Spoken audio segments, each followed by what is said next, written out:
What's going on, everyone? This is my longsword guide. I'm going to be showcasing everything I know, from basics to combos to, advanced stuff to tech and everything in between. So we're going to start off just kind of get familiarized with the moveset. It's not too much, honestly, but just to start it off, just so it's not too overwhelming. So first off, we're going to showcase the normal combo. Then we're going to showcase, this is the spirit attack, neutral one without a combo, and then this is the one with the combo ender. Your jump attack light, your jump attack heavy, your running attack light, running attack heavy. That is basically all your moveset without your martial arts. Alright, now that we got the core mechanics out of the way, which is the normal moveset, and you know what you're working with now, let's get into the interesting stuff, which is the hold mechanic, which is you got your light attack and then you got your spirit attack. Each one has a level 1 and a level 2 charge. This is the light attack level 1 charge. And then this is the level 2 charge. The level 2 charge with the light attack also has like following thrusts that follow it after to cover more range than it actually shows. This is your level 1 spirit attack. And then level 2. This level 2 actually can jump over some attacks, which is really nice. Okay, now that we know what the hold attacks look like, the level 1 and the level 2 charge, let's actually get into how you can shorten the timer on the level 1 and level 2 charge. So if you do it normally, it actually takes a decent amount of time to charge up. When you're fighting stuff like this is actually quite a long time. When you're not fighting stuff, it doesn't seem like much, but you can shorten the timer by either doing a martial art, alright, and then you go directly into a hold, or you could do a spirit attack, or you could do a deflect. My personal favorite one, and probably the most convenient one, is obviously the deflect, mainly because that's mostly what you end up doing in the game, is just deflecting. And you can transition from that into a lot of other things, which I will show a bit later in the advanced section. Alright, so we've covered quite a few things so far, and there's still a lot more to come, but let's actually see what we are working with in terms of skills. And this is my personal skill set and what I like to use, because each skill that I use has a certain purpose to it. So let's look at the skills. So Deceptive Assault, honestly, like, I feel like if you don't use this weapon, this skill, it's like you're not even playing this weapon. This skill is so good. The only negative thing about it is it has an okay amount of recovery to it, but the status buildup that you get with the throw of the longsword is phenomenal. It's got a good amount of range that you can cover, and then you can also home in on the target. Now the Lamenting Blade is the boss exclusive Taishi C. I hope I pronounced that right.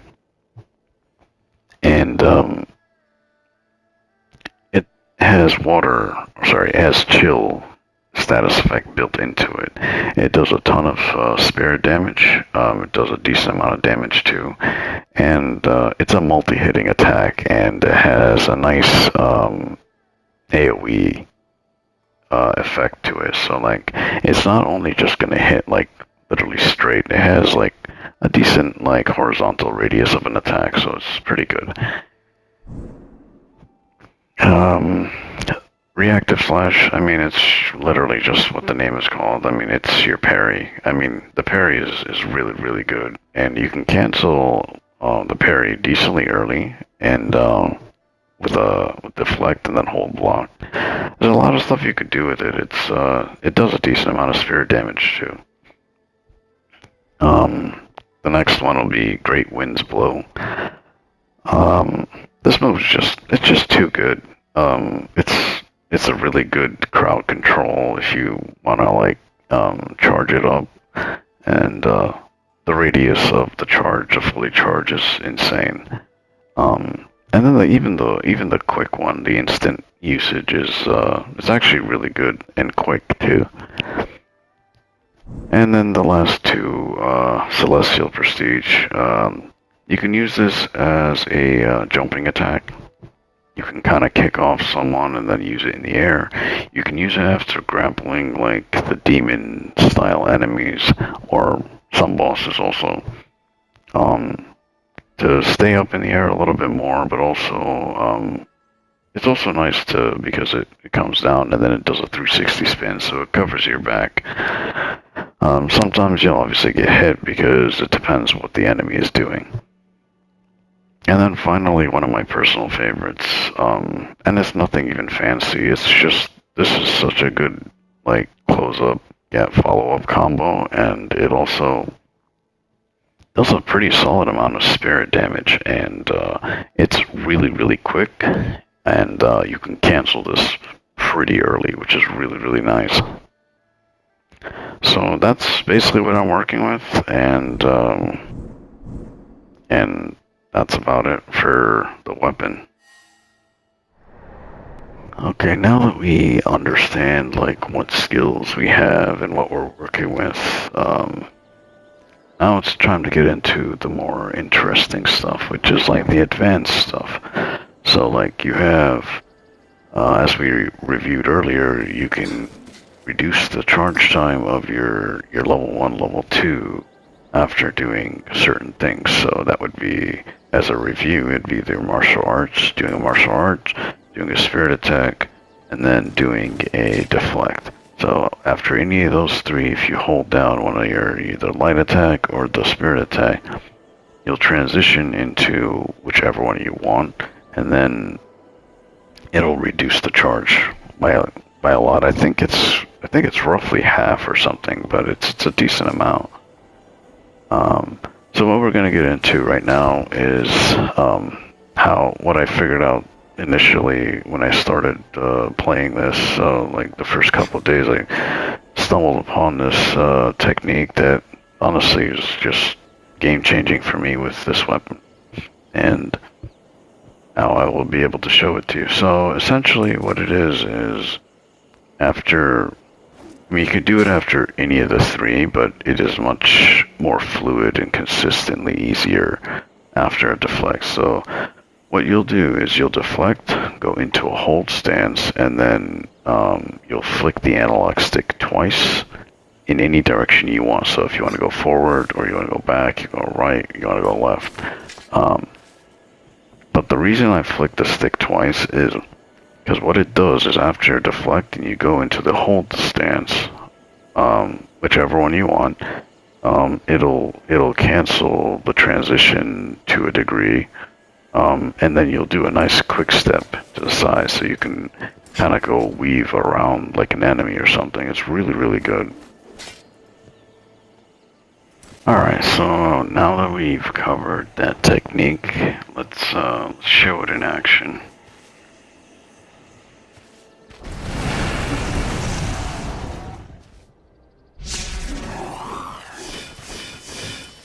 On to a normal attack.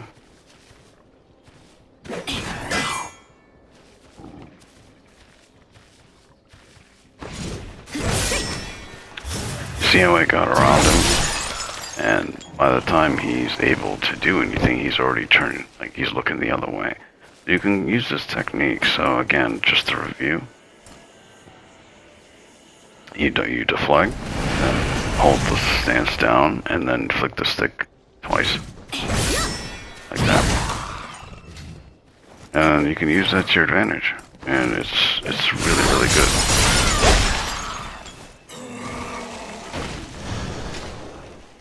Okay, so to piggyback off the technique I just showed you, we're we're gonna go into another technique I figured out, and it basically allows you to switch on the fly with certain restrictions, obviously, from one hold stance to the other. So what that means is, say you started on this one, right? Well, you're like, oh shoot, I actually want to use this one instead, right? So you actually can, but it requires you to do so in a deflect, after a deflect.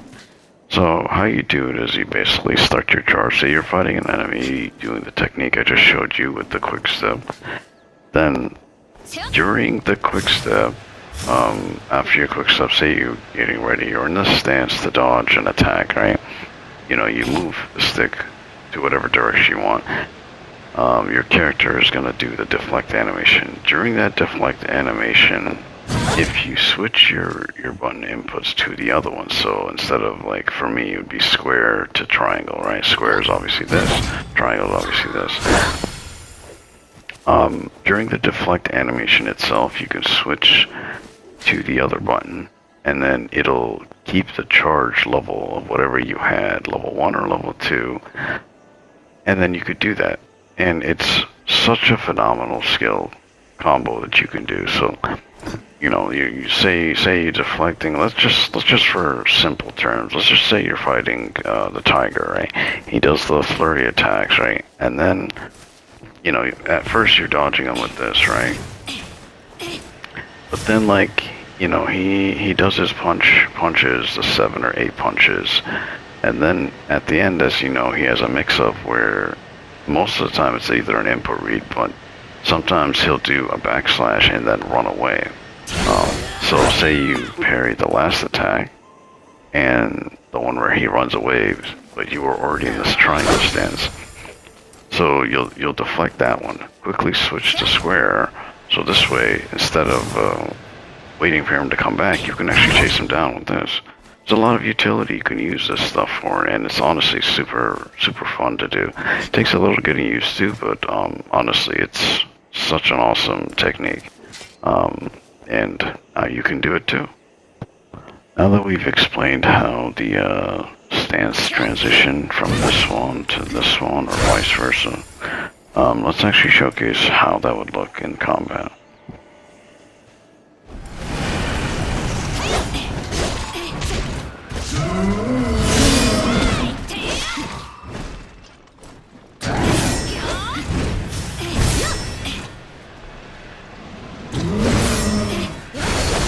There you go.